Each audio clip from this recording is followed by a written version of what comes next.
Hey, it's Marin, and this is the January 2020 forecast for Aquarius Risings, your monthly horoscope. And we'll start out here with what the astrology is, what the important transits day by day are for you, and what the overarching energy that's coming your way will be.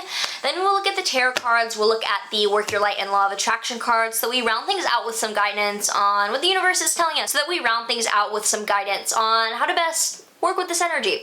So overall for this month, for the first month of 2020, the big things that are happening honestly indicate this being a new year of a new internal and external you. For no other sign am I saying new year, new you. No other sign. But literally for this year, it is coinciding with a new beginning for you personally in your life and your identity. So, starting out on the 3rd, Mars enters Sagittarius in your 11th house, and wherever Mars goes, it can bring increased conflict, or it can bring increased drive and energy to get things done.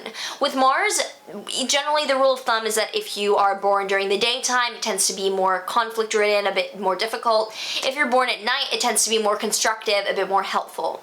So with Mars entering your 11th house, there might be increased conflict with networking, with groups, with friends. There might be some increased tension socially, or it could mean that you're going after a position in an organization. It could mean that you are really networking and getting your voice out there. So two things that could be going on, depends on you and your chart. It could be both of them. It could just mean that you have more trouble, but also more things happening for you for this month.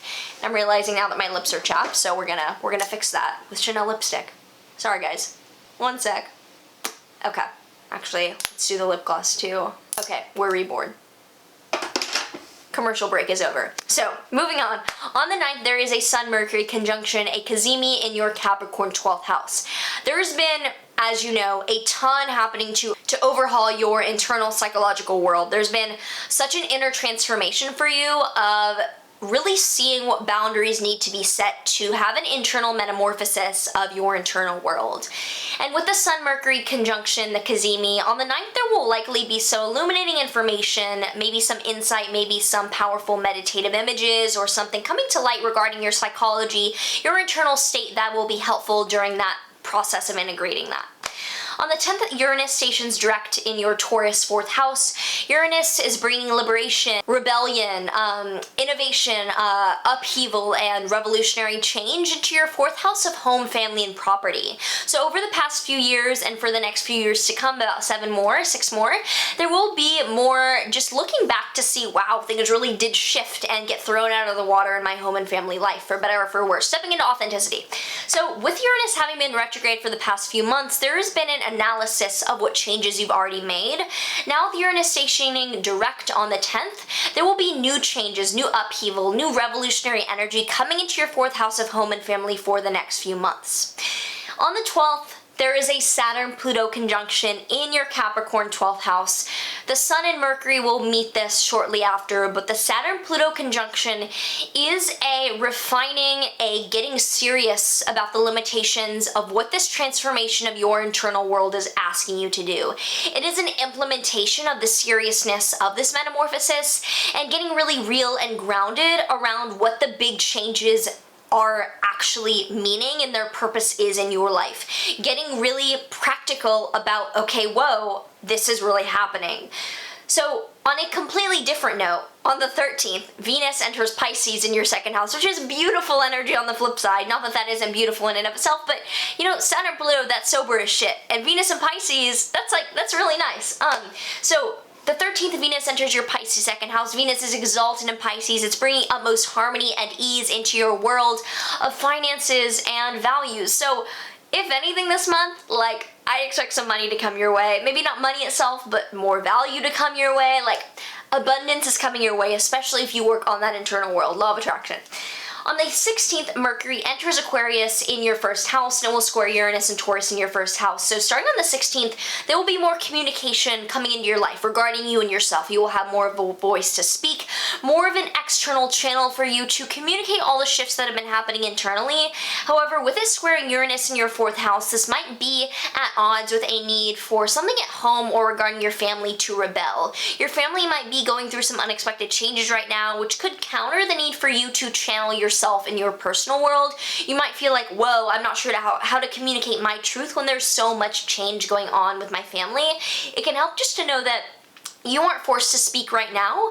Like, your truth can come out when it's ready to come out. And if there's a lot of shit happening in your home world, however that looks for you, it could be like you're renovating and you're just busy, or it could mean that there's shit happening with your family world.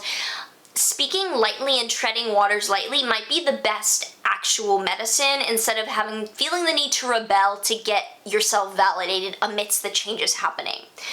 On the 22nd, on the 20th, the sun enters Aquarius. So the sun entering your first house, that's awesome. That's the spotlight shining on you. If you're an Aquarius sun as well, that would be your birthday coming up. But if you're an Aquarius rising, that's just the spotlight coming more into you and your physical body, you and yourself.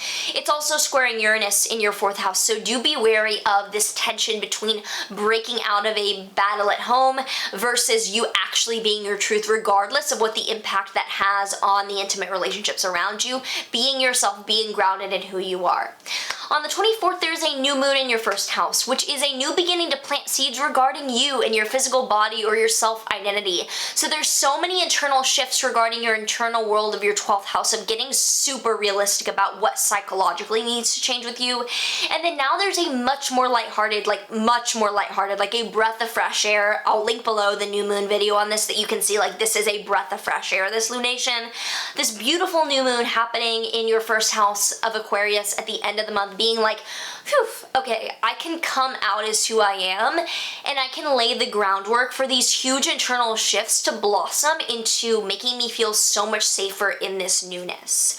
So on the 25th, Venus will also square Mars between your 2nd and 11th houses. So this ease and this abundance coming financially might be coupled with some friction in networking. You might be wanting to take this money yourself, and there might be some odds about, like, wait, I'm in an organization, like, what should I do?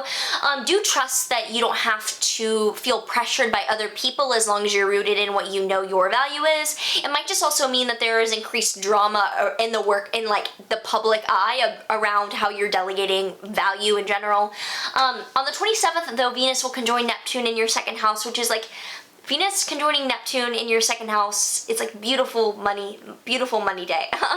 Attract the abundance, allow the money to come in on the 27th. It's a good day too. I'm not going to say spend more than you feel comfortable, but if you're looking to make a possessional transaction or acquire something new, the 27th is a beautiful day to go shopping. With sustainable, fashionable measures. Look to make sure the company is ethical.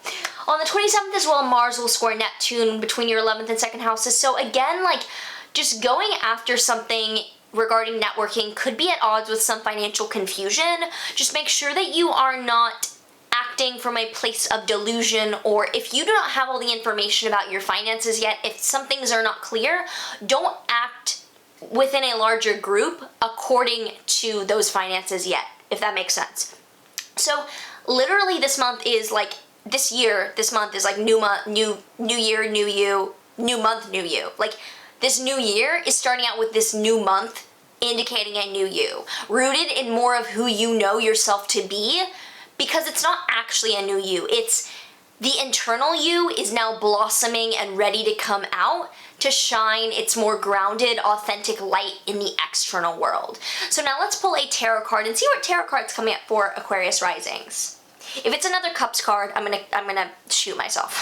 I've had a Cups card for literally I've had like the Chariot for Cancer. I've had a Cups card for every single sign, just about. Dead ass, we have a Cups card. It's an emotional month, I guess. The Cups are emotion. So the 7 of Cups deals with a state of someone wanting or fearing something. Like, both your desires and your fears right now are not rooted in what is actually going to happen or what is actual reality. So you might be really scared about speaking your truth for fear of when you unleash yourself, you won't be received. Or you might be really hopeful that when you unleash yourself, you'll be warmly received. But something about the way that you are hoping or dreaming about the future is like neither of those things are applicable. Now let's pull a Work Your Light Oracle deck card to see what further clarification we can get for this. Starseed. What lights you up? So the Starseed card relates to understanding that we're all, if you're watching this video, you're a fucking Starseed. You were sent from a different planet or the future, some higher realm probably, and you're channeling back here, dropping all my cards, because, like, true shit. You're on a mission. You are remembering the truth of who you really are. This cleansing, purging time of stepping into you is more than just you finding your physical body and you stepping into this tiny embodiment. it's you relating back to this huge mission, and not forgetting that might lend some clarity as to the situation at hand is not the end of it. Finally, let's pull a Law of Attraction card to see what Law of Attraction guidance is coming up as this month is full of abundance for you. I see myself attracting harmonizing intent. I see myself attracting only those in harmony with my current intent, and I'm getting clearer and clearer in every moment about what it is that I want.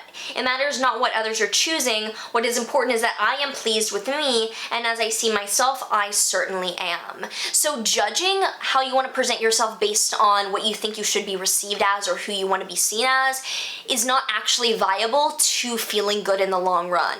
So instead of thinking about what the external reaction to you unleashing your true self will be, maybe you just think about how authentic you can be and how much you can honor your true self and resonate back to that mission of being you. So, I mean, this is kind of a cheesy one. You can watch my other videos if you don't believe me that, like, I'm not making this up, this, like, new, like, this is, it's in the astrology, it's in the tarot.